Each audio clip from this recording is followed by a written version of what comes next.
Welcome to all. എല്ലാവർക്കും secret PSCയിലേക്ക് സ്വാഗതം. നമ്മൾ ഇന്ന് നോക്കാൻ പോകുന്നത് ഇനി വരാനിരിക്കുന്ന പരീക്ഷകളിൽ ഇമ്പോർട്ടൻ്റ് ആയിട്ടുള്ള ക്വസ്റ്റ്യൻസ് ആണ്. ഈ അടുത്ത് നടന്ന ക്വസ്റ്റ്യൻ പേപ്പറിൻ്റെ ആൻസേഴ്സ് ആണ് നമ്മൾ ഇന്ന് നോക്കുന്നത്. അപ്പോൾ നമുക്കറിയാമല്ലേ, കഴിഞ്ഞ എക്സാം ACD സൂപ്പർവൈസറിൻ്റെ എക്സാം നടന്നിട്ടുണ്ടായിരുന്നു. അപ്പോൾ അതിൻ്റെ ആൻസർ കീയും കൂടിയാണ് നമ്മളിന്ന് ചെക്ക് ചെയ്യാൻ പോകുന്നത്. അപ്പോൾ നമുക്ക് ക്ലാസ്സിലേക്ക് പോകാം. അപ്പോൾ നമ്മുടെ ചാനലിൽ പുതിയ SCERT ക്ലാസ്സുകളും അതുപോലെ തന്നെ SCERT ക്ലാസ്സുകൾ, പ്രീവിയസ് ക്വസ്റ്റ്യൻ ആൻസേഴ്സ്, ആവർത്തിക്കുന്ന ക്വസ്റ്റ്യൻസൊക്കെ നമ്മൾ ചെയ്യുന്നുണ്ട് കേട്ടോ. നമ്മുടെ ക്ലാസ്സുകൾ ഇഷ്ടമാണെന്നുണ്ടെങ്കിൽ സപ്പോർട്ട് ചെയ്യാം കേട്ടോ.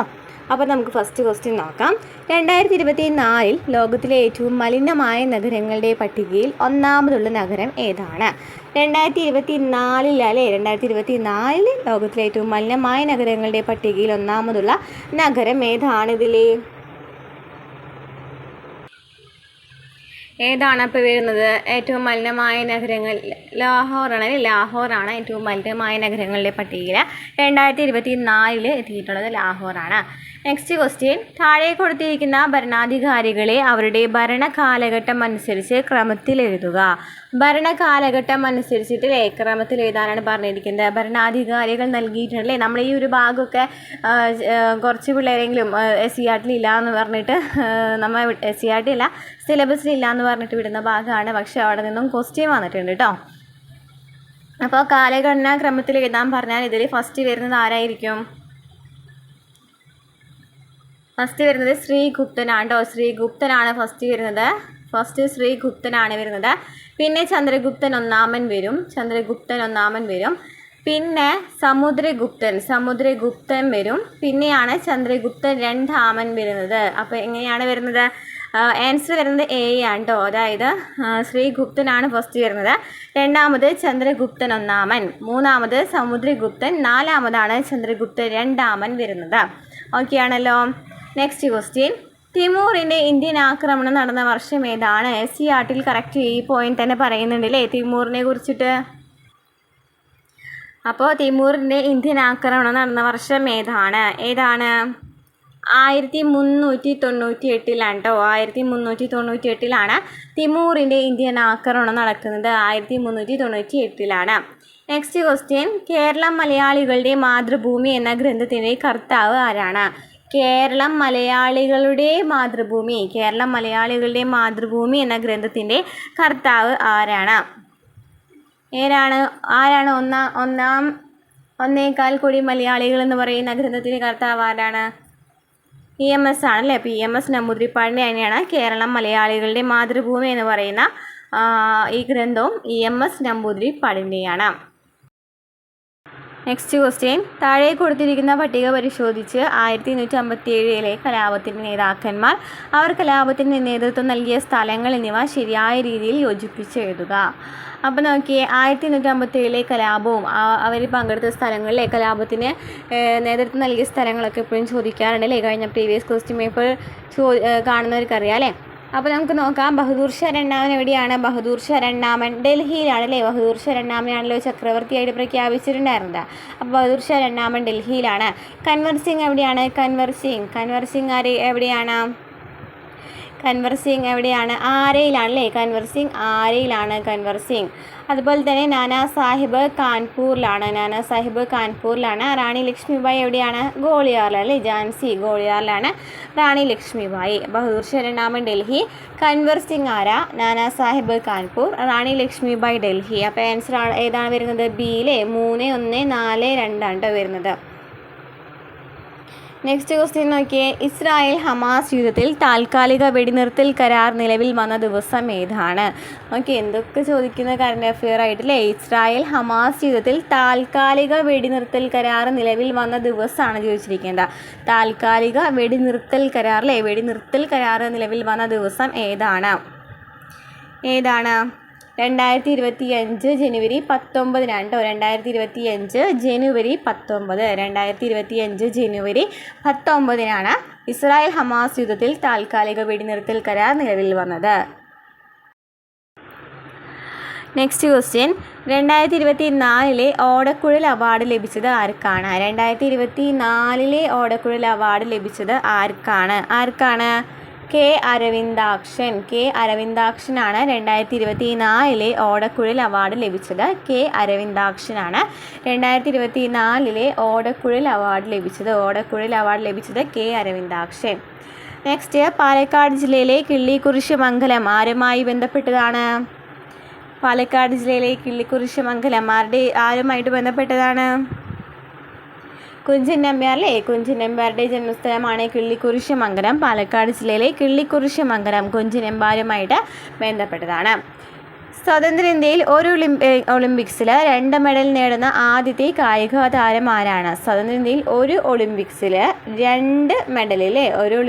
2 മെഡൽ നേടുന്ന ആദ്യ കായിക താരം ആരാണ്? മനു ഭാക്കറാണ്. കഴിഞ്ഞ ഒളിമ്പിക്സിൽ കുറച്ച് ഫേമസ് ആയിട്ടുള്ള ആളായിരുന്നു അല്ലേ മനു ഭാക്കർ. അപ്പോൾ മനു ഭാക്കറിനാണ് ഒരു ഒളിമ്പിക്സിൽ 2 മെഡൽ നേടുന്ന ആദ്യത്തെ കായിക താരം. താഴെ കൊടുത്തിരിക്കുന്ന പട്ടിക വിശകലനം ചെയ്ത് സാഹിത്യകാരന്മാർ അവരുടെ കൃതികൾ എന്നിവ ശരിയായ ക്രമത്തിൽ എഴുതുക. ഏതൊക്കെയാണ്? വർണ്ണരാജി ആരുടേതാണ്? വർണ്ണരാജി എം ലീലാവതിയുടെയാണ്. വർണ്ണരാജി എം ലീലാവതി. നെക്സ്റ്റ്, സഫലമീ യാത്ര ആരുടെയാണ്? സഫലമീ യാത്ര വരുന്നത് എൻ കക്കാടിനെയാണ് സഫലമീ യാത്ര. ശ്യാമമാധവം ചോദിക്കാറുണ്ട് അല്ലേ? ശ്യാമമാധവം ആരുടെയാണ്? പ്രഭാവർമ്മയുടെയാണ്. പ്രഭാവർമ്മ.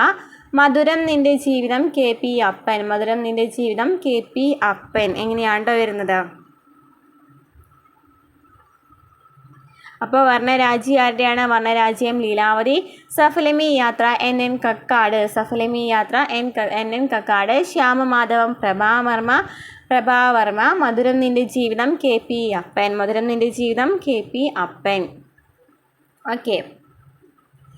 എല്ലാ ഋതുക്കളുടെയും സവിശേഷതകൾ വ്യക്തമായി അനുഭവപ്പെടുന്ന മേഖല ഏതാണ്? എല്ലാ ഋതുക്കളുടെയും സവിശേഷതകൾ വ്യക്തമായിട്ട് അനുഭവപ്പെടുന്ന മേഖല ഏതാണ്? എല്ലാ ഋതുക്കളുടെയും സവിശേഷതകൾ വ്യക്തമായിട്ട് അനുഭവപ്പെടുന്ന മേഖല മിതോഷ്ണ പ്രദേശങ്ങളിലാണ് വ്യക്തമായിട്ട് എല്ലാ ഋതുക്കളുടെയും സവിശേഷതകൾ വ്യക്തമായിട്ട് അനുഭവപ്പെടുന്ന മേഖലയാണ് മിതോഷ്ണ പ്രദേശങ്ങൾ. ഭൂവൽക്കവും മാൻഡിലിൻ്റെ ഉപരിഭാഗവും ചേർന്നുള്ള ഭാഗത്തെ എന്താണ് വിളിക്കുന്നത്? SCERTയിൽ കറക്റ്റ് പറയുന്നുണ്ട് അല്ലേ? ഭൂവൽക്കവും മാൻഡിലിൻ്റെ ഉപരിഭാഗവും ചേർത്തിട്ട് വിളിക്കുന്ന പേരെന്താണ്? ശിലാമണ്ഡലം അല്ലേ? ശിലാമണ്ഡലം എന്നാണ് വിളിക്കുന്നത്. ഭൂവൽക്കവും മാൻഡിലിൻ്റെ ഉപരിഭാഗവും ചേർന്നുള്ള ഭാഗത്തെയാണ് വിളിക്കുന്നത്? ശിലാമണ്ഡലം എന്ന് വിളിക്കുന്നത്. ഭൂപടത്തിൽ നൽകിയിട്ടുള്ളതിൽ ഏത് രീതിയിലുള്ള തോതാണ് നമുക്ക് അനായാസം മനസ്സിലാക്കാൻ കഴിയുക? ഇതും ഭൂപടത്തിൻ്റെ തോത് എന്ന് പറയുന്ന ഒരു ചാപ്റ്റർ ഉണ്ടായിരുന്നു അല്ലേ? ഭൂപടങ്ങളും ആധുനിക ഭൂപടം അങ്ങനെ എന്തോ പറഞ്ഞൊരു ചാപ്റ്റർ ആയിരുന്നു. അപ്പോൾ അതിൽ നിന്ന് എടുത്തിട്ടുള്ളതാണ്. ഭൂപടത്തിൽ നൽകിയിട്ടുള്ളതിൽ ഏത് രീതിയിലുള്ള തോതാണ് നമുക്ക് പെട്ടെന്ന് മനസ്സിലാക്കാനായിട്ട് പറ്റുന്നത്? ഏതായിരിക്കും? ക്വസ്റ്റ്യൻ വായിച്ച് തന്നെ അറിയാം അല്ലേ? പ്രസ്താവന രീതിയിൽ കൊടുക്കുകയാണെന്നുണ്ടെങ്കിൽ നമുക്ക് കുറച്ചും ഡീറ്റെയിൽ ആയിട്ട് മനസ്സിലാക്കാനായിട്ട് പറ്റും. നെക്സ്റ്റ്, ധാതുക്കളുടെ കലവറ എന്നറിയപ്പെടുന്ന മേഖല ഏതാണ്? ധാതുക്കളുടെ കലവറ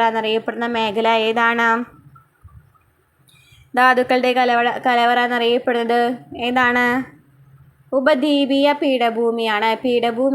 ധാതുക്കളുടെ കലവറ എന്നറിയപ്പെടുന്നത് ഉപദ്വീപീയ പീഠഭൂമിയാണ്. 2024 ചാമ്പ്യൻസ് ഓഫ് ദി എർത്ത് പുരസ്കാരം ആർക്കാണ് ലഭിച്ചത്? 2024 ചാമ്പ്യൻസ് ഓഫ് ദി എർത്ത് പുരസ്കാരം ലഭിച്ചത് ആർക്കാണ്? മാധവ് ഗാഡ്ഗിലിനാണ് ചാമ്പ്യൻസ് ഓഫ് ദി എർത്ത് പുരസ്കാരം ലഭിച്ചത്. 2024 ചാമ്പ്യൻസ് ഓഫ് ദി എർത്ത് പുരസ്കാരം ലഭിച്ചത്. കാർഷിക മേഖലാ വികസനം, ചെറുകിട കുടിൽ വ്യവസായങ്ങളുടെ വികസനം, കൈത്തൊഴിൽ വികസനം തുടങ്ങിയവ ലക്ഷ്യമാക്കി 1982 നിലവിൽ വന്ന സ്ഥാപനം ഏതാണ്? കാർഷിക മേഖലാ വികസനം, ചെറുകിട കുടിൽ വ്യവസായങ്ങളുടെ വികസനം, കൈത്തൊഴിൽ വികസനം തുടങ്ങിയവ ലക്ഷ്യമാക്കിയിട്ട് 1982 ഒരു സ്ഥാപനം വന്നിട്ടുണ്ടായിരുന്നു. അതേത് സ്ഥാപനമാണ്? നെബാർഡാണ്. ചെറുകിട കുടിൽ വ്യവസായങ്ങളുടെ വികസനമൊക്കെ നമ്മൾ എടുത്ത് പറഞ്ഞിട്ടുണ്ടായിരുന്നതാണല്ലേ? നെബാർഡാണ്. ഒന്നാം പഞ്ചവത്സര പദ്ധതി രൂപീകരണത്തിൽ പ്രധാന പങ്ക് വഹിച്ച മലയാളി ആരാണ് ചോദിച്ചിരിക്കുന്നത്. ഒന്നാം പഞ്ചവത്സര പദ്ധതിയിൽ രൂപീകരണത്തിൽ പ്രധാന പങ്ക് വഹിച്ച മലയാളി KN രാജാണ്. താഴെ പറയുന്നതിൽ ഏതായിരുന്നു 12ാം പഞ്ചവത്സര പദ്ധതിയുടെ ലക്ഷ്യമെന്ന് പറയുന്നത്? നമ്മൾ കഴിഞ്ഞ ക്വസ്റ്റ്യൻ പേപ്പേഴ്സിലൊക്കെ കണ്ടിട്ടുള്ളതാണല്ലേ. 12ാം പഞ്ചവത്സര പദ്ധതിയുടെ ലക്ഷ്യം എന്ന് പറയുന്നത് ഏതാണ്? സുസ്ഥിര വികസനമാണ്. സുസ്ഥിര വികസനം. താഴെ പറയുന്നവയിൽ നീതി ആയോഗിൻ്റെ ലക്ഷ്യമല്ലാത്തത് ഏതാണ്? താഴെ പറയുന്നവയിൽ നീതി ആയോഗിൻ്റെ ലക്ഷ്യമല്ലാത്തത് ഏതാണ്? ഏതാണ് ലക്ഷ്യമില്ലാത്തതെന്നാണ് ചോദിച്ചിരിക്കുന്നത്. നമുക്ക് ലക്ഷ്യങ്ങൾ ഏതൊക്കെയാണെന്ന് നോക്കാം.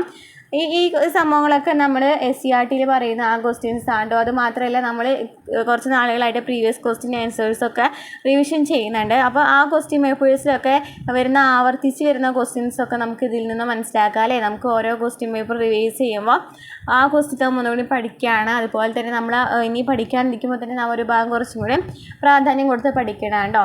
അപ്പം നമ്മുടെ ക്ലാസ്സുകൾ കാണുന്നവർക്കറിയാം എങ്ങനെയാണ് നമ്മൾ ക്ലാസ്സുകൾ എടുത്തുകൊണ്ടിരിക്കുന്നതെന്നും അതുപോലെ തന്നെ ഏതൊക്കെ ക്വസ്റ്റ്യൻസാണ് റിവൈസ് ചെയ്യുമ്പോൾ ഏതൊക്കെ ക്വസ്റ്റ്യൻസാണ് ആവർത്തിച്ച് വരുന്നതെന്നുള്ളതും നമുക്ക് മനസ്സിലാക്കാനായിട്ട് പറ്റുന്നുണ്ട് അല്ലേ. അപ്പോൾ എന്താണ് ചോദിച്ചിരിക്കുന്നത്? നീതി ആയോഗിൻ്റെ ലക്ഷ്യങ്ങൾ ഏതൊക്കെയാണ്? SCERT പറയുന്നുണ്ട് അല്ലേ. വ്യവസായ മേഖലയിലെ സർക്കാർ പങ്കാളിത്തം കുറയ്ക്കുക, മധ്യവർഗത്തെ ഉപയോഗിച്ച് സുസ്ഥിര സാമ്പത്തിക വളർച്ച, പ്രവാസി ഇന്ത്യക്കാരുടെ സേവനം സാമ്പത്തിക സാങ്കേതിക വളർച്ചയ്ക്ക് ഉപയോഗിക്കുക, ജൈവ കൃഷി രീതികൾ അവലംബിച്ച് കാർഷിക ഉൽപ്പാദനം വർദ്ധിപ്പിക്കുക. അത് പറയുന്നില്ല. നീതി ആയോഗിൽ കാർഷിക ഉൽപ്പാദനത്തെ കുറിച്ചിട്ടൊന്നും പറയുന്നില്ല. എന്നാണ് പറയുന്നത്? വ്യവസായവുമായി ബന്ധപ്പെട്ട് വ്യവസായ മേഖലയിൽ സർക്കാർ പങ്കാളിത്തം കുറയ്ക്കുക, മധ്യവർഗത്തെ ഉപയോഗിച്ച് സുസ്ഥിര സാമ്പത്തിക വളർച്ച, പ്രവാസി ഇന്ത്യക്കാരുടെ സേവനം സാമ്പത്തിക സാങ്കേതിക വളർച്ചയ്ക്ക് ഉപയോഗിക്കുക എന്നൊക്കെയാണ് നീതി ആയോഗിൽ പറയുന്നത്. അപ്പോൾ ഇതല്ലാത്തത് ഇതാണ്ടോ. കുടുംബശ്രീ ആരംഭിച്ച കാലത്തെ പഞ്ചവത്സര പദ്ധതി ഏതാണ്? കുടുംബശ്രീ ആരംഭിച്ച സമയത്ത് ഉണ്ടായിരുന്ന പഞ്ചവത്സര പദ്ധതി ഏതാണ്? 9ാം പഞ്ചവത്സര പദ്ധതിയിലാണല്ലേ. കുടുംബശ്രീ ആരംഭിക്കുന്ന ഒരു സമയത്ത് 9ാം പഞ്ചവത്സര പദ്ധതിയാണ് നിലവിലുണ്ടായിരുന്നത്. രാഷ്ട്രപതിയുടെ നിയമനിർമ്മാണ അധികാരവുമായി ബന്ധപ്പെട്ട ശരിയായ പ്രസ്താവന ഏതാണ്? രാഷ്ട്രപതിയുടെ നിയമനിർമ്മാണ അധികാരവുമായി ബന്ധപ്പെട്ട ശരിയായ പ്രസ്താവന ഏതാണെന്നാണ് ചോദിച്ചിരിക്കുന്നത്. ഗവർണർ രാഷ്ട്രപതിയുടെ പരിഗണനയ്ക്ക് അയക്കുന്ന ബില്ലുകൾക്ക് അംഗീകാരം നൽകാതിരിക്കാം. ഗവർണർ രാഷ്ട്രപതിയുടെ പരിഗണനയ്ക്ക് അയക്കുന്ന ബില്ലുകൾക്ക് അംഗീകാരം നൽകാതിരിക്കാം.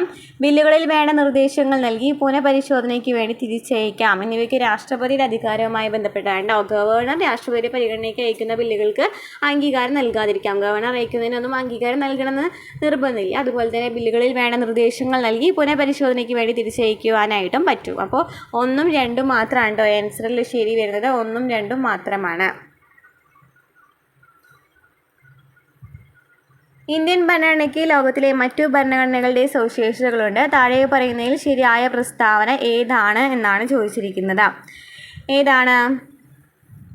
നിർദ്ദേശക തത്വങ്ങൾ റഷ്യൻ ഭരണഘടനയുടെ സ്വാധീനത്താൽ രൂപം കൊണ്ടതാണ്. നിർദ്ദേശക തത്വങ്ങൾ എവിടെ നിന്നാണ് കടമെടുത്തിരിക്കുന്നത്? നിർദ്ദേശക തത്വങ്ങൾ അയർലൻഡിൽ നിന്നാണല്ലേ നിർദ്ദേശക തത്വങ്ങൾ കടമെടുത്തിരിക്കുന്നത്. ലോകസഭാ സ്പീക്കറുടെ പദവി ബ്രിട്ടീഷ് ഭരണഘടനാ മാതൃകയിലുള്ളതാണ്. ലോകസഭാ സ്പീക്കറുടെ പദവി എന്താണ്? ബ്രിട്ടീഷ് ഭരണഘടനാ മാതൃകയിലുള്ളതാണ്. SCERT കറക്റ്റ് പറയുന്ന പോയിന്റാണല്ലേ. ലോകസഭാ സ്പീക്കറുടെ പദവി എന്ന് പറയുന്നത് ബ്രിട്ടീഷ് ഭരണഘടനാ മാതൃകയിലുള്ളതാണ്. മൗലിക അവകാശങ്ങൾ അമേരിക്കൻ ഭരണഘടനയിൽ നിന്നും രൂപം കൊണ്ടതാണ്. അപ്പോൾ ഇത് രണ്ടാണ് ശരി വരുന്നത്. 2, 3 ശരി വരുന്നത്.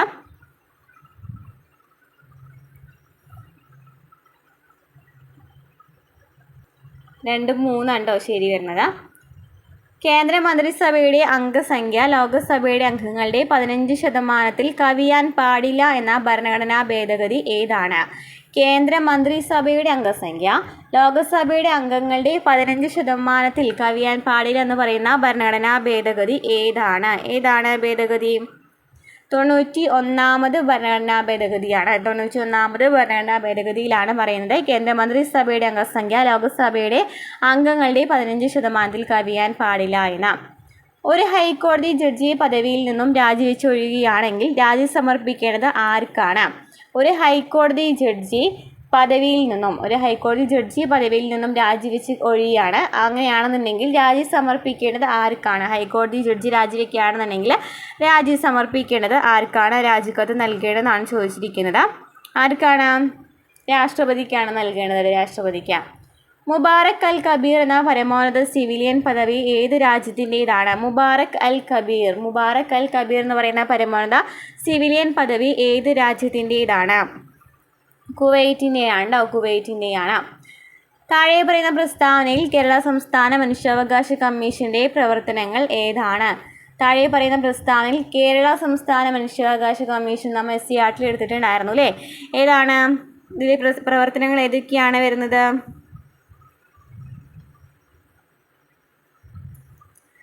മനുഷ്യാവകാശവുമായി ബന്ധപ്പെട്ട സിവിൽ കേസുകളിൽ തീർപ്പാക്കൽ കൽപ്പിക്കുന്നു. അത് കേരള സംസ്ഥാനത്ത് മനുഷ്യാവകാശ കമ്മീഷനിൽ വരുന്ന വഴിയല്ല. മനുഷ്യാവകാശവുമായി ബന്ധപ്പെട്ട പരാതികളും കുറ്റകൃത്യങ്ങളും അന്വേഷിക്കാം. അതുപോലെ തന്നെ മനുഷ്യാവകാശവുമായി ബന്ധപ്പെട്ട നിയമങ്ങൾ, നയങ്ങൾ എന്നിവ പുനഃപരിശോധിക്കാം. കഴിഞ്ഞ ക്വസ്റ്റ്യൻ പേപ്പറിൽ നമ്മൾ എടുത്തപ്പോൾ പറഞ്ഞിട്ടുണ്ടായിരുന്നില്ലേ സെയിം എന്തൊക്കെ ചുമതലകളാണ് വരുന്നതെന്നുള്ളത്.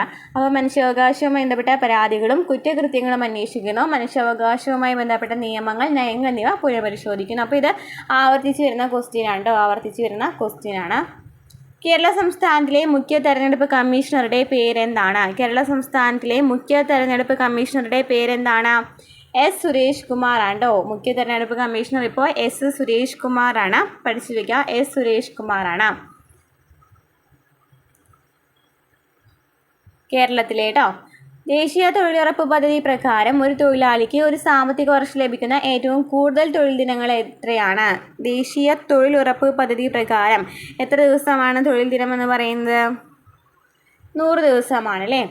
കേരളത്തിലെ ഏറ്റവും വലിയ പൊതുമേഖലാ സ്ഥാപനം ഏതാണ്? കേരളത്തിലെ ഏറ്റവും വലിയ പൊതുമേഖലാ സ്ഥാപനം ഏതാണ്?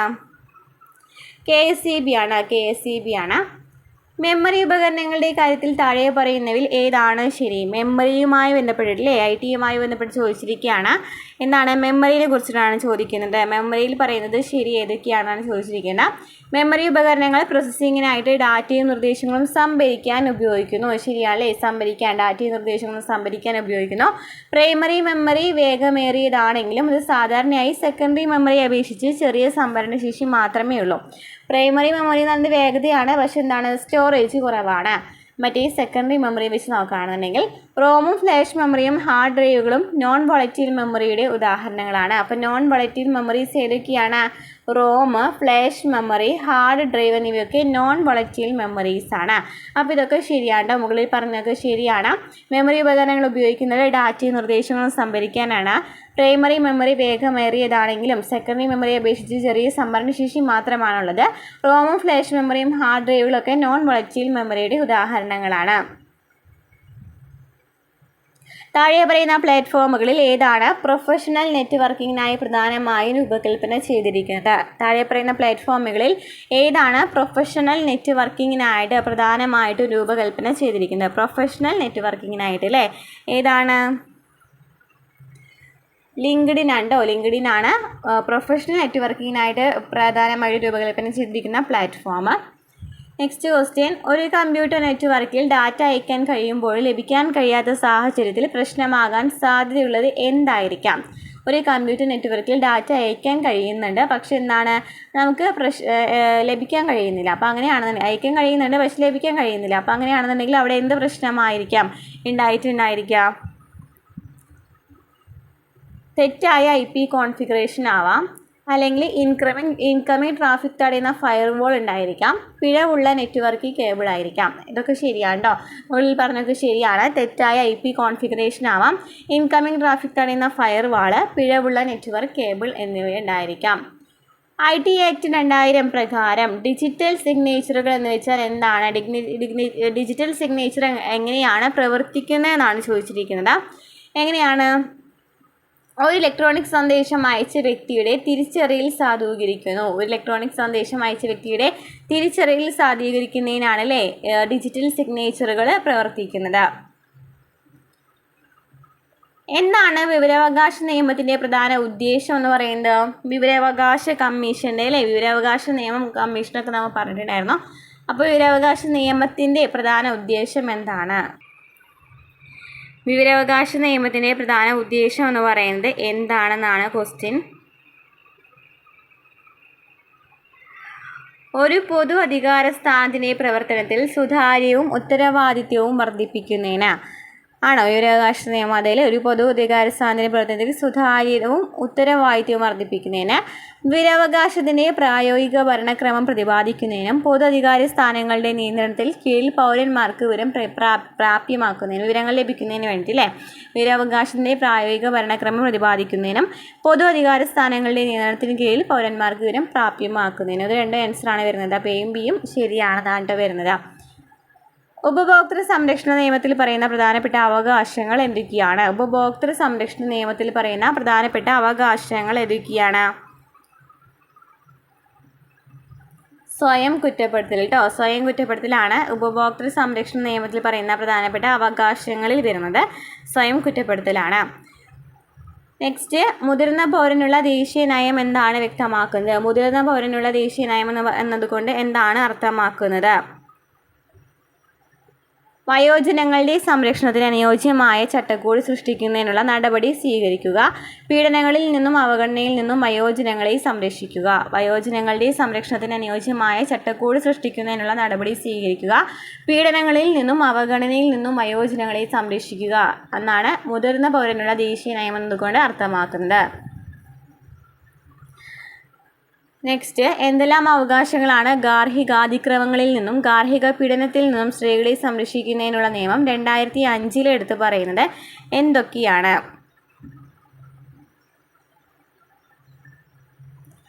SIT 5, SIT 6 ഭാരതീയ ന്യായ സംഹിതയിലൂടെ പരാതി സമർപ്പിക്കാവുന്നതാണ്. SIT 5, SIT 6 ഭാരതീയ ന്യായ സംഹിതയിലൂടെ പരാതി സമർപ്പിക്കാവുന്നതാണെന്നാണ് കേട്ടോ ഗാർഹിക അതിക്രമങ്ങളിൽ 2005 ഗാർഹിക പീഡന നിയമത്തിൽ പറയുന്നത്. കുട്ടികൾക്ക് നേരെയുള്ള ലൈംഗിക അതിക്രമത്തിന് പോസ്കോ നിയമം 2013 പ്രകാരം എത്ര നാളത്തെ ശിക്ഷയാണ് നൽകുന്നത്? എത്ര നാളത്തെ ശിക്ഷയാണ് കുട്ടികൾക്ക് നേരെയുള്ള ലൈംഗിക അതിക്രമത്തിന് പോസ്കോ നിയമം 2013 പ്രകാരം എങ്ങനെയാണ് ശിക്ഷ ലഭിക്കുന്നതെന്നാണ് ചോദിച്ചിരിക്കുന്നത്. കുറഞ്ഞത് 3 വർഷം കേട്ടോ. 3 വർഷമെങ്കിലും ലഭിക്കും, ശിക്ഷ ലഭിക്കും കേട്ടോ. നെക്സ്റ്റ് ക്വസ്റ്റ്യൻ, പ്രീ സ്കൂൾ കുട്ടികൾക്ക് വേണ്ടി SCERT കേരള തയ്യാറാക്കിയ കൈപുസ്തകം ഏതാണ്? SCERT കേരള തയ്യാറാക്കിയ കൈപുസ്തകം ഏതാണ്? പ്രീ സ്കൂൾ കുട്ടികൾക്ക് വേണ്ടിയിട്ടാണ് കേട്ടോ. പ്രീ സ്കൂൾ കുട്ടികൾക്ക് വേണ്ടി തയ്യാറാക്കിയ പുസ്തകം ഏതാണ്? കളിപ്പാട്ടമാണ് കേട്ടോ, കളിപ്പാട്ടം.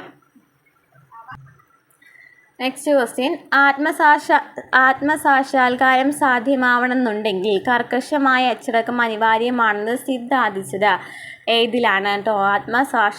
സാക്ഷാത്കാരം സാധ്യമാവണമെന്നുണ്ടെങ്കിൽ കർക്കശമായ അച്ചടക്കം അനിവാര്യമാണെന്ന് സിദ്ധാന്തിച്ചത് ഏതിലൂടെയാണ്? ആശയവാദം കേട്ടോ. പിന്നോക്ക വിഭാഗക്കാരുടെ സ്കൂൾ വിദ്യാഭ്യാസത്തിനായിട്ട് അയ്യങ്കാളി നയിച്ച സമരം ഏതാണ്? അയ്യങ്കാളിയുടെ ഒരു സമരം ഇതിൽ ഫേമസ് ആണ് അല്ലേ. പിന്നോക്ക വിഭാഗക്കാരുടെ സ്കൂൾ വിദ്യാഭ്യാസത്തിനായിട്ട് വേണ്ടിയിട്ടുള്ള സമരമായിരുന്നു. ഏതായിരുന്നു? കണ്ടല ലഹള കേട്ടോ. കണ്ടല ലഹളയാണ് അയ്യങ്കാളി നയിച്ച സമരം എന്ന്. സ്കൂൾ വിദ്യാഭ്യാസത്തിന് വേണ്ടിയിട്ട് സ്വീകരിച്ച സമരം എന്ന് പറയുന്നത് കണ്ടല ലഹളയാണ്. കിൻഡർ ഗാർട്ടൻ ലോകത്തിന് സംഭാവന ചെയ്ത് എന്താണ്? കിൻഡർ ഗാർട്ടൻ ലോകത്തിന് സംഭാവന ചെയ്ത് എന്താണെന്നാണ് ചോദിച്ചിരിക്കുന്നത്. ഏതാണ്? ഫ്രോബെല്ലാണ് കിൻഡർ ഗാർട്ടൻ ലോകത്തിന് സംഭാവന ചെയ്ത് ഫ്രോബെല്ലാണ്. നെക്സ്റ്റ് ക്വസ്റ്റ്യൻ, പ്രകൃതി എന്ന അദൃശ്യയായ അധ്യാപികയ്ക്ക് അവളുടെ തത്വങ്ങൾക്കനുസരിച്ച് കുട്ടികളെ പഠിപ്പിക്കുന്നതിൽ തികഞ്ഞ സ്വാതന്ത്ര്യം വേണമെന്ന് പ്രസ്താവിച്ചത് ആരാണ്? പ്രകൃതി എന്ന അദൃശ്യയായ അധ്യാപികയ്ക്ക് അവളുടെ തത്വങ്ങൾക്കനുസരിച്ച് കുട്ടികളെ പഠിപ്പിക്കുന്നതിൽ തികഞ്ഞ സ്വാതന്ത്ര്യം വേണമെന്ന് പ്രഖ്യാപിച്ചത് ആരാണ്? രവീന്ദ്രനാഥ ടാഗോറാണ് കേട്ടോ. രവീന്ദ്രനാഥ ടാഗോറാണ് അങ്ങനെ പറഞ്ഞത്. നെക്സ്റ്റ് ക്വസ്റ്റ്യൻ, പഠനം നടക്കുന്നത് ഉൾക്കാഴ്ച കൊണ്ടാണെന്ന് സിദ്ധാന്തിച്ചത് ആരാണ്? പഠനം നടക്കുന്നത് ഉൾക്കാഴ്ച കൊണ്ടാണെന്ന് സിദ്ധാന്തിച്ചത് ഗസ്റ്റാൾട്ട് മനഃശാസ്ത്രം. നെക്സ്റ്റ്, ബാല്യകാല വികാരങ്ങളുടെ സവിശേഷതയല്ലാത്തത് ഏതാണ്? ബാല്യകാല വികാരങ്ങളുടെ സവിശേഷതയല്ലാത്തത് ഏതാണ്? സ്ഥിരതയാണോ? നെക്സ്റ്റ്, കേരളത്തിലെ ആദ്യത്തെ ശിശു സൗഹൃദ ജില്ല ഏതാണ്? എറണാകുളമാണ് ശിശു സൗഹൃദ ജില്ല. പക്വ വ്യക്തിത്വം എന്ന ആശയം മുന്നോട്ട് വെച്ചത് ആരാണ്? പക്വ ആശയം G.W. ആൽപോർട്ട് ആണ്. ഗ്രൂപ്പുകളിൽ ഒരു വ്യക്തിയുടെ സാമൂഹ്യ ബന്ധത്തിൻ്റെ അളവ് നിശ്ചയിക്കാനും അയാളുടെ സ്വീകാര്യതയും അയാളോടുള്ള വിമുഖതയും എത്രമാണെന്ന് പരിശോധിക്കുന്നതിനുള്ള മാർഗം ഏതാണ് മാർഗം? സാമൂഹ്യ ബന്ധ പരിശോധനയാണ്. നെക്സ്റ്റ്, വിദ്യാഭ്യാസ മനഃശാസ്ത്രത്തിലെ ഒരു സജീവ പഠനരീതിയായ ക്രിയാ ഗവേഷണത്തിൻ്റെ ആവിഷ്കർത്താവ് ആരാണ്? Stephen M Corey. പിയാഷയുടെ ഇന്ദ്രിയ ചാലകഘട്ടത്തിൻ്റെ സവിശേഷതകളിൽ പെടാത്തത് ഏതാണ്? ഭാഷ വികസിക്കുന്നു. നെക്സ്റ്റ്, സ്ത്രീകളുടെയും കുട്ടികളുടെയും സാമൂഹ്യ സുരക്ഷയ്ക്കായിട്ട് കേരള സർക്കാർ ആരംഭിച്ച വിവിധ പദ്ധതികളിൽ പെടാത്തത് ഏതെന്നാണ് ചോദിച്ചിരിക്കുന്നത്. വിവിധ പദ്ധതികളിൽ പെടാത്തത് ഏതാണ്? വിവിധ പദ്ധതികളിൽ പെടാത്തത്? ഹോപ്പണ്ട, നിർഭയ, അപരാജിത, പിങ്ക് പോലീസ് ഒക്കെ കേരള സർക്കാർ ആരംഭിച്ചത് സ്ത്രീകൾക്കും കുട്ടികൾക്കും വേണ്ടി ആരംഭിച്ചതാണ്. സ്ത്രീധന നിരോധന നിയമം നിലവിൽ വന്നതെന്നാണ്? സ്ത്രീധന നിരോധന നിയമം 1961 പുളിക്കുന്ന മുന്തിരി ശൈലി താഴെ പറയുന്നവയിൽ ഏത് സമായോജന ക്രിയാതന്ത്രങ്ങൾക്ക് ഉദാഹരണമാണ്? പുളിക്കുന്ന മുന്തിരി ശൈലി എന്ന് പറയുന്നത് എന്തുമായി ബന്ധപ്പെട്ടതാണ്? അനുപൂരണം. WHO നിർദ്ദേശിക്കുന്ന ജീവിത നൈപുണ്യങ്ങളിൽ പെടാത്തത് ഏതാണ്? ബഹുമുഖ ബുദ്ധിയാണ്. സ്വയം അറിയുക, ക്രിയാത്മക ചിന്ത, തീരുമാനമെടുക്കലൊക്കെ ജീവിത നൈപുണ്യങ്ങളിൽ പെടുന്നതാണ്. വിദ്യാഭ്യാസ അവകാശ നിയമം 2009 പ്രകാരം സൗജന്യവും ഗുണനിലവാരമുള്ളതുമായ വിദ്യാഭ്യാസം 6-നും 14-നും ഇടയിലുള്ള എല്ലാവർക്കും നൽകാൻ സർക്കാരിന് ബാധ്യതയുണ്ട്. ഭിന്നശേഷിക്കാരായ കുട്ടികൾക്ക് പ്രായത്തിന് അനുയോജ്യമായ ക്ലാസ്സിൽ ചേർന്ന് പഠിക്കുന്നതിനുള്ള സ്വാതന്ത്ര്യം നൽകുന്ന ആക്ട് താഴെ പറയുന്നതിൽ ഏതാണ്? ഭിന്നശേഷിക്കാരായ കുട്ടികൾക്ക് വേണ്ടിയിട്ടുള്ള ആക്ട് ഏതാണെന്ന് ചോദിച്ചിരിക്കുന്നത് right of person with disabilities act. കുട്ടിയുടെ വ്യക്തിഗത കുടുംബ സാമൂഹ്യ സാഹചര്യങ്ങളും ആരോഗ്യ വിദ്യാഭ്യാസ അവസ്ഥയും വിശകലനം ചെയ്ത് കുട്ടികൾക്ക് അനുയോജ്യമായി തയ്യാറാക്കുന്ന വ്യക്തിഗത വിദ്യാഭ്യാസ പരിപാടി ഏതാണ്? ഇൻഡിവിജ്വലൈസ്ഡ് എഡ്യൂക്കേഷൻ പ്ലാൻ ആണ്. നെക്സ്റ്റ്, വൈദ്യുതാഘാതം സംഭവിക്കുമ്പോൾ ചെയ്യാൻ പാടില്ലാത്തത് ഏതാണ്? വൈദ്യുതബന്ധത്തിൽ നിന്നും ഏർപ്പെടുത്തി ശക്തിയായി പിടിച്ച് തള്ളുക. താഴെ പറയുന്നവയിൽ കൂട്ടത്തിൽ പെടാത്തത് ഏതാണ്? ചെങ്കണ്ണോ, തിമിരം, ഗ്ലോക്കോമ, മയോപ്പിയൊക്കെ പെടുന്നതാണ്. ചെങ്കണ്ണ് എന്ന് പറയുന്നത് പെടാത്തതാണ്. കൺജക്റ്റീവയ്ക്ക് ബാധിക്കുന്നതാണ് അല്ലേ? വനിതാ ശിശു വികസന വകുപ്പിൻ്റെ കീഴിൽ കോവിഡിൻ്റെ പശ്ചാത്തലത്തിൽ കുട്ടികൾക്ക് മാനസിക സാമൂഹിക പിന്തുണ നൽകുന്നതിനുള്ള പരിപാടി ഏതാണ്? സ്വർഗവസന്തം. താഴെ പറയുന്നതിൽ വിറ്റാമിനുകളുടെ അപര്യാപ്തത രോഗമല്ലാത്തത് ഏതാണ്? ഡയബറ്റീസ് ആണോ? നമുക്കറിയാമല്ലേ, നിശാന്തത എന്ന വൈറ്റമിൻ എയുടെ കുറവ് മൂലമാണ്. വൈറ്റമിൻ സി, അതുപോലെ തന്നെ സ്കർവി വൈറ്റമിൻ സിയുടെ അപര്യാപ്ത രോഗമാണെന്നൊക്കെ പഠിച്ചിട്ടുണ്ടായിരുന്നു.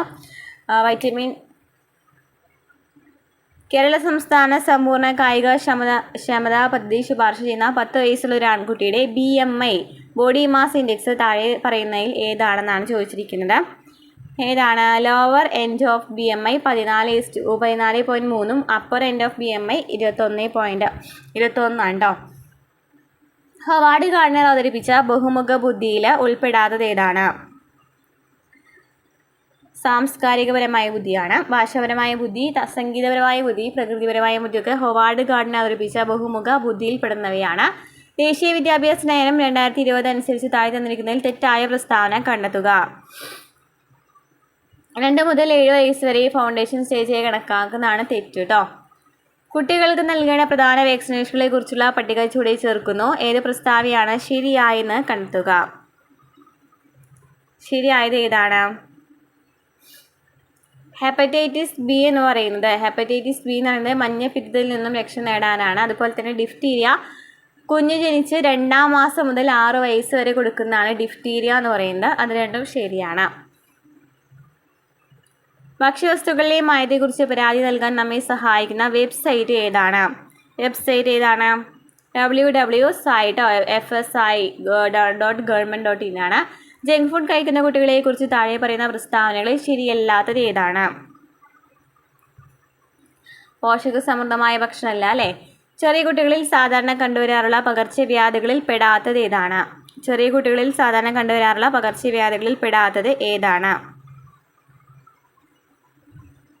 നിശാന്തത. ECCE നടക്കുന്ന രാജ്യത്തെ ഏറ്റവും വ്യാപകമായ കേന്ദ്രം ഏതാണ്?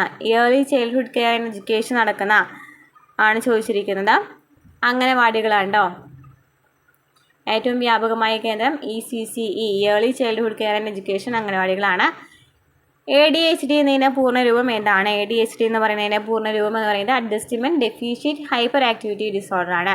താഴെ കൊടുത്തിരിക്കുന്നതിൽ കുട്ടിയുടെ ദീർഘകാലത്തെ പഠന തെളിവുകളുടെ ശേഖരത്തെ എന്താണ് പറയുന്നത്? പോർട്ട്ഫോളിയോ. പ്രീ സ്കൂൾ വിദ്യാഭ്യാസത്തിൻ്റെ ശാസ്ത്രീയ നവീകരണം ലക്ഷ്യമിട്ട് 2017 മുതൽ നടത്തിവരുന്ന അധ്യാപക ശാക്തീകരണ പരിപാടി ഏതാണ്? 2017 മുതൽ നടത്തിവരുന്നത് ഏതാണ്? പ്രശിക്ഷയാണ്. ശിശുക്ഷേമവുമായി ബന്ധപ്പെട്ട് പ്രവർത്തിക്കുന്ന അന്തർദേശീയ സംഘടന ഏതാണ്? യുനിസെഫ്. വിദ്യാഭ്യാസം ലക്ഷ്യമായിട്ട് പരിഗണിക്കാൻ കഴിയാത്തത് ഏതാണ്? ധനസമ്പാദനം. ലോക ജനസംഖ്യാ ദിനമായിട്ട് ആചരിക്കുന്നത് ചോദിക്കാറുണ്ടല്ലേ. ലോക ജനസംഖ്യാ ദിനമായിട്ട് ആചരിക്കുന്നത് എന്നാണ്? ജൂലൈ 11. ദേശീയ വിദ്യാഭ്യാസ നയത്തിൽ പരാമർശിക്കുന്ന ഹാപ്പി സ്കൂൾ സങ്കല്പം ഏത് രാജ്യത്തെ വിദ്യാഭ്യാസ രീതിയോട് കടപ്പെട്ടിരിക്കുന്നു? ഫിൻലാൻഡ്. താഴെ പറയുന്നവയിൽ വേദകാല വിദ്യാഭ്യാസത്തിൻ്റെ സവിശേഷതയില്ലാത്തത് ഏതാണ്? ജാതി പരിഗണന കൂടാതെ ഏവർക്കും വിദ്യാഭ്യാസം. വിദ്യാഭ്യാസത്തിൻ്റെ ഘടന 10+2+3 എന്ന പഠന സംവിധാനം നിർദ്ദേശിച്ചതാരാണ്? ദേശീയ വിദ്യാഭ്യാസ നിയമം 1968 പ്രകാരമാണ്. സംയോജിത ശിശു വികസന സേവന പദ്ധതി കീഴിലുള്ള സേവനങ്ങളിൽ പെടാത്തത് ഏതാണ്? സ്ത്രീകൾക്കുള്ള തൊഴിലുറപ്പ് പദ്ധതി. താഴെ പ്രതിപാദിക്കുന്നതിൽ ഗ്രാമസഭയുമായി ബന്ധപ്പെട്ട ശരിയായ പ്രസ്താവനകൾ ഏതാണ്? ഗ്രാമസഭയുമായി ബന്ധപ്പെട്ട പ്രസ്താവന എന്ന് പറയുന്നത് ഒരു ഗ്രാമപഞ്ചായത്ത് പ്രദേശത്തെ ഒരു ഗ്രാമത്തിലെ വോട്ടർ പട്ടികയിൽ പേര് ചേർത്തിട്ടുള്ള എല്ലാ വോട്ടർമാരും ചേർന്ന സംവിധാനത്തെയാണ് ഗ്രാമസഭ എന്ന് പറയുന്നത്. ഇന്ത്യൻ ഭരണഘടനയുടെ അനുച്ഛേദം 243 ഗ്രാമസഭകളെ കുറിച്ച് പ്രതിപാദിക്കുന്നത്. 1, 2 ആണ് കേട്ടോ ശരി. ഒരു ഗ്രാമപഞ്ചായത്ത് അംഗമാകാനുള്ള യോഗ്യതകൾ താഴെ പറയുന്നവയിൽ ഏതെല്ലാമാണ്? ഇനി തദ്ദേശ സ്വയംഭരണ സ്ഥാപനങ്ങളുമായി ബന്ധപ്പെട്ട ക്വസ്റ്റ്യൻസ് ആണ് വരുന്നത്. അപ്പോൾ ഒരു ഗ്രാമപഞ്ചായത്ത് അംഗമാകാനുള്ള യോഗ്യത എന്തൊക്കെയാണെന്നാണ് ചോദിച്ചിരിക്കുന്നത്. അപ്പോൾ പ്രസ്തുത ഗ്രാമപഞ്ചായത്തിലെ ഏതെങ്കിലും നിയോജക മണ്ഡലത്തിലെ വോട്ടർ പട്ടികയിൽ പേരുണ്ടായിരിക്കണം. നോമിനേഷൻ സമർപ്പിക്കുന്ന തീയതിയിൽ 21 വയസ്സ് പൂർത്തിയായിരിക്കണം. Next question. കേരള പഞ്ചായത്ത് രാജ് നിയമത്തിൻ്റെ എത്രാമത്തെ വകുപ്പിലാണ് തദ്ദേശ സ്വയംഭരണ സ്ഥാപനങ്ങൾക്കുള്ള ഓംബുഡ്സ്മാനെ കുറിച്ച് പ്രതിപാദിക്കുന്നത്? 271 വകുപ്പാണ്. ഇന്ത്യയിൽ മഹാത്മാഗാന്ധി ദേശീയ ഗ്രാമീണ തൊഴിലുറപ്പ് പദ്ധതി 2006 നിലവിൽ വന്നപ്പോൾ ആദ്യഘട്ടത്തിൽ കേരളത്തിലെ ഏതൊക്കെ ജില്ലകളിലാണ് ഈ പദ്ധതി? മഹാത്മാഗാന്ധി ദേശീയ ഗ്രാമീണ തൊഴിലുറപ്പ് പദ്ധതി 2006 വന്നപ്പോൾ ഏതൊക്കെ ജില്ലകളിലാണ് ആദ്യമായിട്ട് ആരംഭിച്ചിട്ടുണ്ടായിരുന്നതെന്നാണ് ക്വസ്റ്റ്യൻ. വയനാടും പാലക്കാടും കേട്ടോ. 1, 3 ശരി. വികേന്ദ്രീകൃത ആസൂത്രണവുമായി ബന്ധപ്പെട്ട് താഴെ പറയുന്നതിൽ തെറ്റായ വിഷയം ഏതാണ്? SCRT ആണല്ലേ. SCRT ആണ് ചോദിച്ചിരിക്കുന്നത്.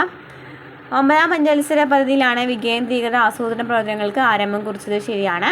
1994 കേരള പഞ്ചായത്ത് രാജ് നിയമവും കേരള മുനിസിപ്പാലിറ്റി നിയമവും വികേന്ദ്രീകൃത ആസൂത്രണ പ്രവർത്തനങ്ങൾക്ക് ഊർജ്ജം പകർന്നുണ്ട്. അത് 2 ശരി കേട്ടോ. അതാണ് തെറ്റ് വരുന്നത്. കേരളത്തിൽ തദ്ദേശ സ്വയംഭരണ സ്ഥാപനങ്ങൾക്കുള്ള വികസന ഫണ്ട് സംബന്ധിച്ച് സംസ്ഥാന ബഡ്ജറ്റിൻ്റെ ഏത് അനുബന്ധത്തിലാണ് പ്രതിപാദിക്കുന്നത്? തദ്ദേശ സ്വയംഭരണ സ്ഥാപനങ്ങളുടെ വികസന ഫണ്ട് സംബന്ധിച്ചിട്ടുള്ള സംസ്ഥാന ബഡ്ജറ്റ് ഏത് അനുബന്ധത്തിലാണ് പ്രതിപാദിക്കുന്നതാണ് ചോദിച്ചിരിക്കുന്നത്. ആൻസർ വരുന്നത് അനുബന്ധം 4 കേരള പഞ്ചായത്ത് രാജ് നിയമത്തിൻ്റെ എത്രാം പട്ടികയിലാണ് ഗ്രാമപഞ്ചായത്തുകളുടെ ചുമതലകളെ സംബന്ധിച്ച് സൂചിപ്പിക്കുന്നത്? ഗ്രാമപഞ്ചായത്തുകളുടെ ചുമതലകളെ സംബന്ധിച്ച് സൂചിപ്പിക്കുന്ന എത്രാമത്തെ പട്ടികയിലാണ്? കേരള പഞ്ചായത്ത് രാജ് നിയമത്തിൻ്റെ എത്രാമത്തെ പട്ടികയിലാണ്? 3ാം പട്ടിക. കേരളത്തിലെ പഞ്ചായത്ത് രാജ് സ്ഥാപനങ്ങളെ എണ്ണം സംബന്ധിച്ച് താഴെ പ്രതിപാദിക്കുന്നതിൽ ശരിയായത് ഏതാണെന്ന് ചോദിച്ചിരിക്കുന്നത്. 941 ഗ്രാമപഞ്ചായത്തുകളും 152 അല്ലേ? 152 ആണോ? 150 അല്ലേ? 941 ഗ്രാമപഞ്ചായത്തുകളും 150 ബ്ലോക്ക് പഞ്ചായത്തുകളും 14 ജില്ലാ പഞ്ചായത്തുകളാണ് ശരി വരുന്നത്. 941 ഗ്രാമപഞ്ചായത്തുകളും 152 ബ്ലോക്ക് പഞ്ചായത്ത് തന്നെയാണ്. 152 ബ്ലോക്ക് പഞ്ചായത്തും 14 ജില്ലാ പഞ്ചായത്താണ് ശരി വരുന്നത്. ആൻസർ വരുന്നത് 2 മാത്രം. നെക്സ്റ്റ്, ഗ്രാമപ്രദേശങ്ങളിലെ അടിസ്ഥാന സൗകര്യങ്ങൾ വികസിപ്പിക്കുന്നതിനായിട്ട് 1995-96 നബാർഡ് ആരംഭിച്ചതും ഇപ്പോഴും തുടരുന്നതുമായ പദ്ധതി ഏതാണ്? ഏതാണ്? Rural infrastructure development fund. Panchayat Raj സ്ഥാപനങ്ങളിൽ നടപ്പിലാക്കുന്ന കേന്ദ്ര സർക്കാരിൻ്റെ ശുചിത്വ പദ്ധതി ഏതാണ്? ശുചിത്വ പദ്ധതി ഏതാണ്? സ്വച്ഛ് ഭാരത് മിഷൻ.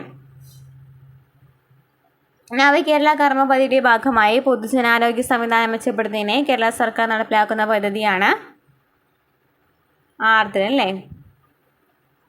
കേരളത്തിലെ പട്ടിക വിഭാഗങ്ങളുടെ വികസന പ്രശ്നങ്ങളുമായി ബന്ധപ്പെട്ട് ഗവേഷണ പരിശീലന പ്രവർത്തനങ്ങൾ സംഘടിപ്പിക്കുന്ന ലക്ഷ്യത്തോടെ സ്ഥാപിതമായ സ്ഥാപനം ഏതാണ്? പട്ടിക വിഭാഗങ്ങളുടെ വികസന പ്രശ്നങ്ങളുമായി ബന്ധപ്പെട്ടിട്ടാണ് ചോദിച്ചിരിക്കുന്നത്. കിർത്താഡ്സ് ആണോ? കിർത്താഡ്സ്. ഗ്രാമപഞ്ചായത്തുകളിലെ ആസൂത്രണ സമിതിയുടെ അധ്യക്ഷൻ ആരാണ്? ഗ്രാമപഞ്ചായത്തുകളിലെ ആസൂത്രണ സമിതിയുടെ അധ്യക്ഷൻ എന്ന് പറയുന്നത് ഗ്രാമപഞ്ചായത്ത് പ്രസിഡന്റ് ആയിരിക്കും.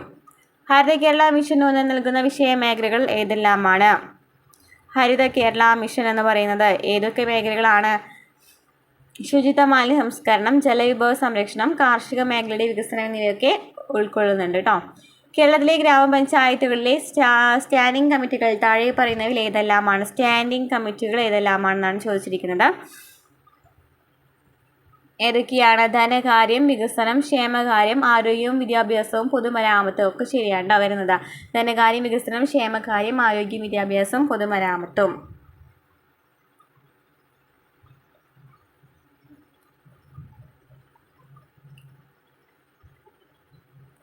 കേരള പഞ്ചായത്ത് രാജ് ആക്ട് പ്രകാരം ക്ഷേമകാര്യ സ്റ്റാൻഡിംഗ് കമ്മിറ്റിയുടെ ചുമതല വരുന്ന വിഷയങ്ങളിൽ താഴെ സൂചിപ്പിക്കുന്നതിൽ ഏതെല്ലാമാണ്?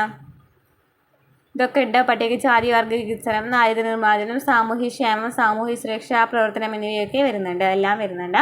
മേക്ക് ഇൻ ഇന്ത്യ എന്ന പദ്ധതിയുടെ കേരളത്തിലെ നോഡൽ ഏജൻസി ഏതാണ്? മേക്ക് ഇൻ ഇന്ത്യയുടെ നോഡൽ ഏജൻസി ഏതാണ്? Kerala state industrial development corporation. നിരാലംബരും നിർധനരുമായ കുടുംബങ്ങളുടെ സംരക്ഷണം ലക്ഷ്യമിട്ട് കേരള സർക്കാർ ആവിഷ്കരിച്ച പദ്ധതിയുടെ പേരെന്താണ്? അഗതിരഹിത കേരളമാണ്. നിരാലംബരും നിർധനരുമായ കുടുംബങ്ങളുടെ സംരക്ഷണം ലക്ഷ്യമിട്ട് കേരള സർക്കാർ ആവിഷ്കരിച്ച പദ്ധതിയാണ് അഗതിരഹിത കേരളം. ഭരണഘടനയുടെ ഏത് ആർട്ടിക്കിളിലാണ് ഗ്രാമപഞ്ചായത്ത് സംവിധാനത്തെ സംബന്ധിച്ച് പ്രതിപാദിക്കുന്നത്? ഗ്രാമപഞ്ചായത്ത് സംവിധാനത്തെക്കുറിച്ച് പ്രതിപാദിക്കുന്നത് ആർട്ടിക്കിൾ 40-ലാണ്. ഒരു തദ്ദേശ ഭരണ സ്ഥാപനത്തിൽ നിലയിൽ അനിവാര്യമായി ഉണ്ടായിരിക്കുന്ന വർക്കിംഗ് ഗ്രൂപ്പുകളുടെ എണ്ണം എന്ന് പറയുന്നത് 13ആണ്. സംസ്ഥാന തലത്തിൽ 2021 മികച്ച ഗ്രാമപഞ്ചായത്തുകൾക്കുള്ള സ്വരാജ് ട്രോഫി അവാർഡിൽ 1ാം സ്ഥാനം നേടിയ ഗ്രാമപഞ്ചായത്ത് പാപ്പനശ്ശേരി ഗ്രാമപഞ്ചായത്ത്. കേരളത്തിലെ ഇപ്പോഴത്തെ തദ്ദേശ സ്വയംഭരണം ഗ്രാമവികസനം എക്സൈസ് വകുപ്പ് മന്ത്രി ആരാണ്? MP Govindan master. ഇത്രയൊക്കെയുണ്ടോ ഇന്നത്തെ ക്ലാസ് എന്ന് പറയുന്നത്. ഇതാണ് ICD സൂപ്പർവൈസറിൻ്റെ ആൻസർ കീ എന്ന് പറയുന്നത്. അപ്പോൾ ഇതിൽ നമുക്ക് കുറച്ച് ക്വസ്റ്റ്യൻസൊക്കെ ഏത് ഞാൻ എടുത്ത് പറയാവുന്നതാണ്. അടുത്ത ക്ലാസ്സിൽ നമുക്ക് പറയാം കേട്ടോ. കുറച്ച് ക്വസ്റ്റ്യൻസൊക്കെ നമുക്ക് കോമൺ ആയിട്ട് ചോദിക്കുന്ന ക്വസ്റ്റ്യൻസാണ്. കുറച്ച് ക്വസ്റ്റ്യൻസ് ICDസുമായി ബന്ധപ്പെട്ട് അംഗൻവാടിയുമായി ബന്ധപ്പെട്ടിട്ടുള്ള കുറച്ച് ക്വസ്റ്റ്യൻസ് ഉണ്ടായിരുന്നു അല്ലേ. പിന്നെ തദ്ദേശ സ്വയംഭരണ സ്ഥാപനങ്ങളുമായിട്ടാണ് കൂടുതൽ ക്വസ്റ്റ്യൻസ് ചോദിച്ചിരിക്കുന്നത്. അപ്പോൾ അടുത്ത ക്ലാസ്സിൽ നമുക്ക് വീണ്ടും കാണാം. നമ്മുടെ ക്ലാസ്സിൽ ഇഷ്ടമാണെന്നുണ്ടെങ്കിൽ സപ്പോർട്ട് ചെയ്യാം കേട്ടോ.